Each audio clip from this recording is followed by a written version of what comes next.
Ji welcome once again. It is to inform you that एक जो session होता है जूम पे वो 40 मिनट वाला है, so everybody has to join once again.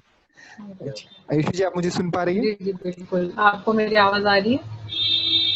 Ji you are Audible. Ayushi ji, आप बात कर रही थी ऐसे राइटिंग को लेके कि आप कैसे इंटरनेशनल रिलेशंस के कुछ फैक्ट या ब्रिक्स या सारा का सारा उनको मर्ज करती थी आपके आंसर राइटिंग में, ऐसे में। जी आयुषी जी, कंटिन्यू करें आपकी बात। तो उसके बाद मैं ऐसे बताती थी कि किस तरीके से लीडर्स जो हैं कई कई बार नेगेटिव रोल भी प्ले करते हैं, जैसे कि हिटलर, या फिर कई बार जैसे चाइना भी एक एग्रेसिव रोल प्ले कर रहा है इस तरीके से। फिर एंड में बताती थी कि इसका सोल्यूशन क्या हो सकता है, और फिर उसके बाद ऐसे को एंड कर देती थी एक बैलेंस कंक्लूजन के साथ। तो कंक्लूजन में भी मैं कोशिश करती थी कि मैं कुछ पोयम डाल दूँ, जैसे रविन्द्रनाथ टैगोर की कोई पोयम हो गई, या फिर कोई एक पर्टिकुलर एक कोई अच्छा सा कोई कोट हो गया, तो कोटेशन से एंड कर देती थी। तो ऐसे का ओवरऑल स्ट्रैटेजी मेरा यही रहता था। जी आयुषी जी, आप ऐसा कहते हैं कि बीज डालना ही सिर्फ काफी नहीं होता है, उसे बीज को पेड़ बनाने तक उस पौधे को संभाल के रखना बहुत बड़ी बात होती है। और चूंकि यूपीएससी एक चक्रव्यूह की तरह है, आजकल तो बात चलती कि आईयूएल, इंडियन यूपीएससी लीग, इसमें लाखों एस्पायरेंट शामिल होते हैं और कुछ 1% से भी कम सिलेक्ट हो पाते हैं, अपने सपने को साकार कर पाते हैं आपकी तरह। तो हर तीसरे चौथे दिन व्यक्ति डिमोटिवेट होता है अपनी तैयारी को लेकर या दूसरी चीजों को देख के। तो वो कौन सी ड्राइव थी, वो कौन सा मोटिवेशन था आपके अंदर से जिसने आपको इतना जिंदा रखा और तीसरे अटेम्प्ट में आपको इस जर्नी तक पहुंचाया? हाँ जी, बिल्कुल। कई बार हमें ऐसा लगता है फेलियर्स देखने के बाद कि क्या हम सही डायरेक्शन में जा रहे हैं या नहीं, या जो हम मेहनत कर रहे हैं वो सही दिशा में कर रहे हैं या नहीं। या फिर कई सारे बच्चे ऐसा होपलेस फील करते हैं कि क्या उन्होंने सही दिशा ली है या नहीं, या इस एग्ज़ाम में आना के लिए तैयारी करना सही था या नहीं। तो इन सभी प्रश्नों के लिए मैं कहूँगी कि आप इस एग्ज़ाम की तैयारी करने से पहले ये सुनिश्चित कर लें कि आपको यही करना है। आपका ऐसा नहीं होना चाहिए कि आपके पेरेंट्स ने कहा है या कोई आपके परिवार में इसकी तैयारी कर रहा है, तो सिर्फ़ इसी वजह से आप इस एग्ज़ाम की तैयारी कर रहे हैं। एक रियलाइज़ेशन जो है वो आपको अंदर से आना चाहिए कि आपको इसकी तैयारी करना है, क्योंकि ये बहुत ही लंबी रेस होने वाली है। और ज़रूरी नहीं कि आपको पहले दूसरे अटेम्प्ट में नहीं, आप कोशिश करेंगे तो ज़रूर ही आपको पहले अटेम्प्ट में सफलता मिलेगी, बट हो सकता है कि आपको पहले या दूसरे अटेम्प्ट में सफलता ना मिले और मेरी तरह तीसरे अटेम्प्ट तक जाना पड़े। तो उस केस में आपको मोटिवेटेड रहना बहुत इंपॉर्टेंट हो जाता है। और यदि कॉलिंग या आवाज़ आपके अंदर से आती है, या जो आपका रीज़न है इसको आप बहुत ज़्यादा फ़ील करते हैं, जैसे मेरे केस में था कि मैंने जॉब छोड़ा क्योंकि मुझे चाहिए था कि मैं समाज को कुछ वापस लौटाऊँ अपनी सर्विसेज के थ्रू, सिविल सर्विसेज में आने के बाद। तो वो जो एक चीज़ थी, डिफरेंट फेलियर्स फील करने के बाद भी मुझे कहीं न कहीं मोटिवेट करती रहती थी कि ये जो मैं पढ़ाई है सिर्फ़ अपने लिए नहीं कर रही हूँ, बल्कि मैं अपनी लाइफ़ को एक पर्पस प्रदान करने के लिए कर रही हूँ।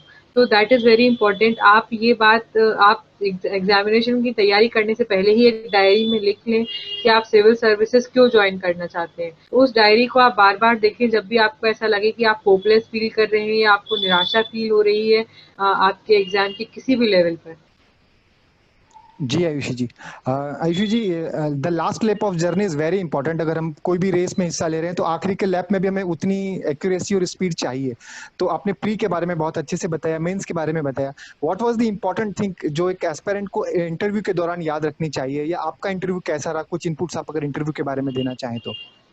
जैसा कि मैं बताऊँ तो मैं एक बहुत ही छोटी जगह से बिलॉन्ग करती हूँ, तो मेरे लिए सबसे बड़ी दिक्कत यही थी कि मैं अपने आंसर्स को बहुत अच्छे से प्रेज़ेंट नहीं कर पाती थी।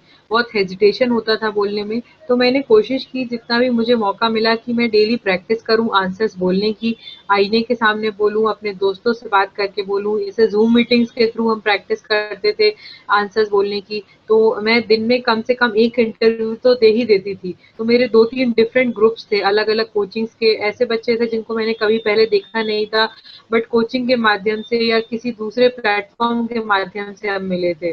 तो उस तरीके से मैं स्ट्रेंजर्स से, मतलब या जो दूसरे इंटरव्यू देने वाले बच्चे हैं, उनके साथ में प्रैक्टिस करती थी। तो वो हेजिटेशन कहीं न कहीं उस वजह से गया है।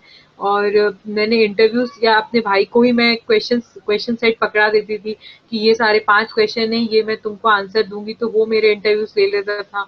तो प्रैक्टिस बहुत ज़्यादा करनी पड़ेगी आपको इंटरव्यू के लिए, यदि आपको ऐसा लगता है कि आपके आंसर्स आप ढंग से प्रेज़ेंट नहीं कर पा रहे।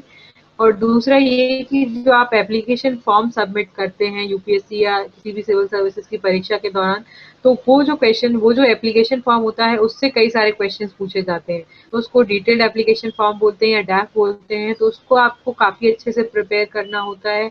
उसमें लिखी हुई हर जानकारी, एक एक शब्द, यदि जैसे मेरे दुकान का नाम है अरिहंत ट्रेडर्स, तो मुझे अरिहंत जो हमारा सबमरीन है उस तक की बहुत डिटेल में स्टडी करनी पड़ी, और उस सबमरीन से मुझे नेवी के बारे में स्टडी बहुत अच्छे से करनी पड़ी, और फिर मुझे ये स्टडी करनी पड़ी कि वो जो ब्लू वाटर नेवी है वो क्या होती है और वर्ल्ड में किस किस के पास है। तो ये एक थोड़ा सा बहुत ही डिटेल्ड स्टडी हो जाती है। अगर आप डिटेल्ड एप्लीकेशन फॉर्म की बात करें, अगर मेरा नाम आयुषी है, तो मुझे आयुष मंत्रालय के बारे में बहुत अच्छे से पढ़ना पड़ा, मिनिस्ट्री ऑफ आयुष के बारे में, आयुष्मान भारत अभियान के बारे में बहुत अच्छे से पढ़ना पड़ा। और जैसे कि हम कोरोना चल रहा था, तो कोरोना के समय में आयुष मिनिस्ट्री का क्या रोल था, और जैसे पतंजलि वाला जो एक कंट्रोवर्सी हुआ था, तो उसको किस तरीके से, अगर उससे रिलेटेड कोई क्वेश्चन पूछा जाए, क्योंकि वो आयुर्वेदा का एक पार्ट है, तो उसको मैं किस तरीके से डील करूंगी। तो करंट अफेयर्स और जो मेरा डिटेल्ड एप्लीकेशन फॉर्म था उसको कनेक्ट करना बहुत इंपॉर्टेंट हो गया था। तो डेली न्यूज़पेपर्स पढ़ना, क्योंकि इंटरव्यू के टाइम पर करंट अफेयर्स बहुत अच्छे से आना चाहिए, तो मैं एक से दो दो न्यूज़पेपर्स पढ़ती थी कम से कम, इंडियन एक्सप्रेस और टाइम्स ऑफ इंडिया पढ़ती थी मैं काफी अच्छे से, और फिर उसके बेसिस पे क्वेश्चंस बनाती थी और उनको टॉपिक वाइज कवर करती थी। तो अगर